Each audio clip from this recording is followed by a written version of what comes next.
We're now joined for the first time, won't be the last time, by CITI Medina, who is the CEO and founder of a great organization called Equal Space. CITI, great to have you with us. Oh, so great to be here, Steve. So great. You got it. We're going to put up the website of Equal Space. What is it and why does it matter, particularly to those who need a lot of help for the wrong reasons? I think Equal Space, like many spaces and startups that are founded by people of color, serves a particular need in helping diverse founders find their legs, access, and resources. So we are a share space and incubator headquartered proudly here in Newark for the last 9 years with now 2 campuses.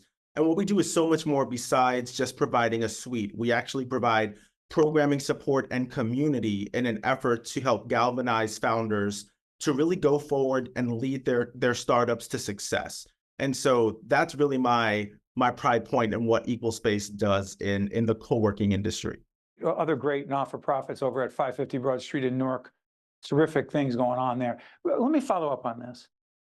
How did you get so involved in advocacy and making a difference? Let me read a quote and then you respond to it.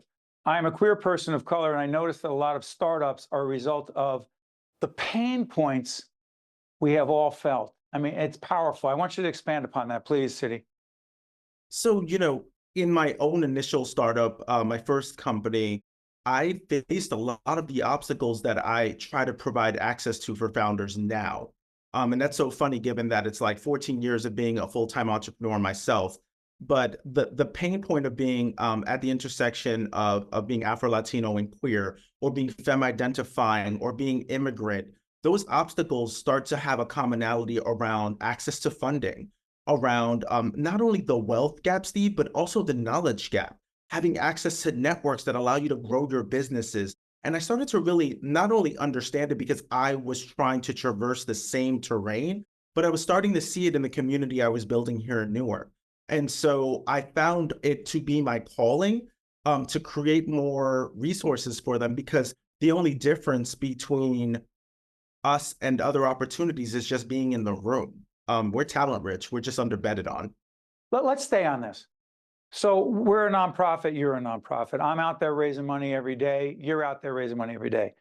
I have access to certain people, and certain doors are closed to all. Not every door is open to everybody. However, the doors that are open to me, being a lot older than you and being out there, right, building relationships, I can't assume that those same doors with those corporations and foundations are open to you.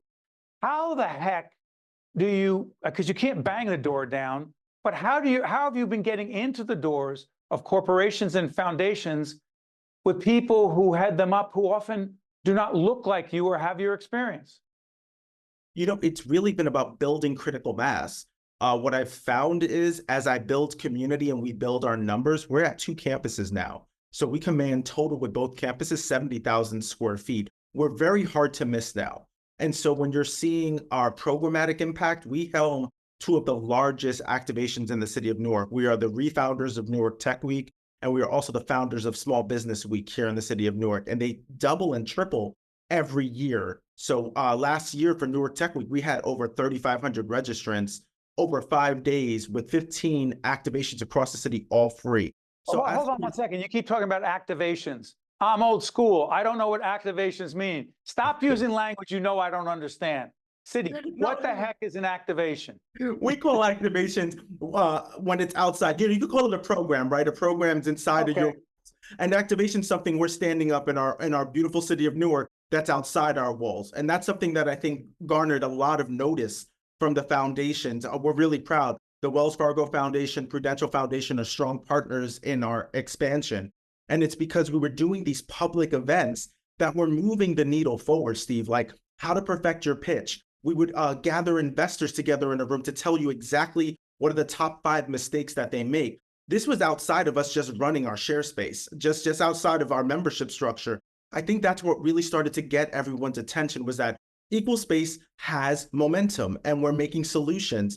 And we're not just acknowledging obstacles, we're finding ways around them and we're finding ways to break through. And I think that's in terms of relationships, sorry for interrupting, in terms of relationships, our friends at Fidelco, Carrie Burson and others, by being in one of their buildings, in one of their properties, You get to work and meet with other not-for-profit leaders, other foundations, et cetera. How much of what you do at Equal Space CITI is connected to what I like to call strategic relationship building, intentional relationship building? It doesn't just happen. Sometimes it happens organically, but that's not a plan. Go ahead. You couldn't have said it better, Steve. It has been all about being in the right place at the right time. Partnering with Fidelco and also partnering with Audible have led us to be at the right space here in the Arts and Education District in Newark. The proximity to our neighbors like the Victoria Foundation, Big Brothers Big Sisters, the Dodge Foundation. Is Carlos there? Is Carlos? Yeah, Carlos is right above us. And Big Brothers, they are. Yeah, I have great neighbors.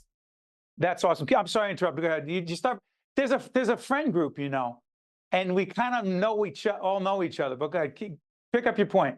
Listen, Steve, you're only in the best of company. I know that. That's why I was so excited about this opportunity. But you really, you led it. I had to build strategically over years the kind of bandwidth for these foundations and these partners to believe in the mission of Equal Space. And so like our relationship with Wells Fargo, they gave us an initial grant that was a smaller amount, and then they built capacity with us. Same thing with Prudential. They empowered us to do several of our programs for free because we need the resources to produce the events, right? And then they built up capacity, the same thing with Audible. So being in 550, like right in the heart of downtown, not only provides us as Equal Space with visibility, all of our members are now in the right place at the right time. Last question. Advice for a young entrepreneur wants to get into business, but says, I don't know the right people. I'm not wired. I'm not connected. Give them some advice. If I was to give advice to someone who is trying to start their entrepreneurial journey and they can't get into the right room or they're not at the right place, right time, I would say, I know exactly how you feel. I was there. You have to put yourself out there. The more uncomfortable you are, the more in the right place you are. And if you do have obstacles and you don't got the network worth, come to Equal Space. We will make sure to bring you into our programs. We program more than half the year, and we want to make sure that you're seen. CITI, first of all, thank you for joining us. It will not be the last time you join us. You're doing important work, making a difference every day in my hometown, the hometown of many, Brick City, and beyond. Keep doing what you're doing. You're making a difference. Well done. Thank you so much, Steve. Thank you for providing us visibility and for seeing us and allowing us to be a part of your amazing show. I'm really grateful because more people know about us, the more work and change we can make. We do the easy part. You do the hard work. CITI Medina is CEO and founder of Equal Space. Thank you, my friend. We'll talk soon. I'm Steve Adubato. That's CITI Medina. We'll see you next time. At Johnson & Johnson, we're leading the way across the full spectrum of healthcare solutions by innovating at the intersection of biology and technology. We profoundly impact health for humanity.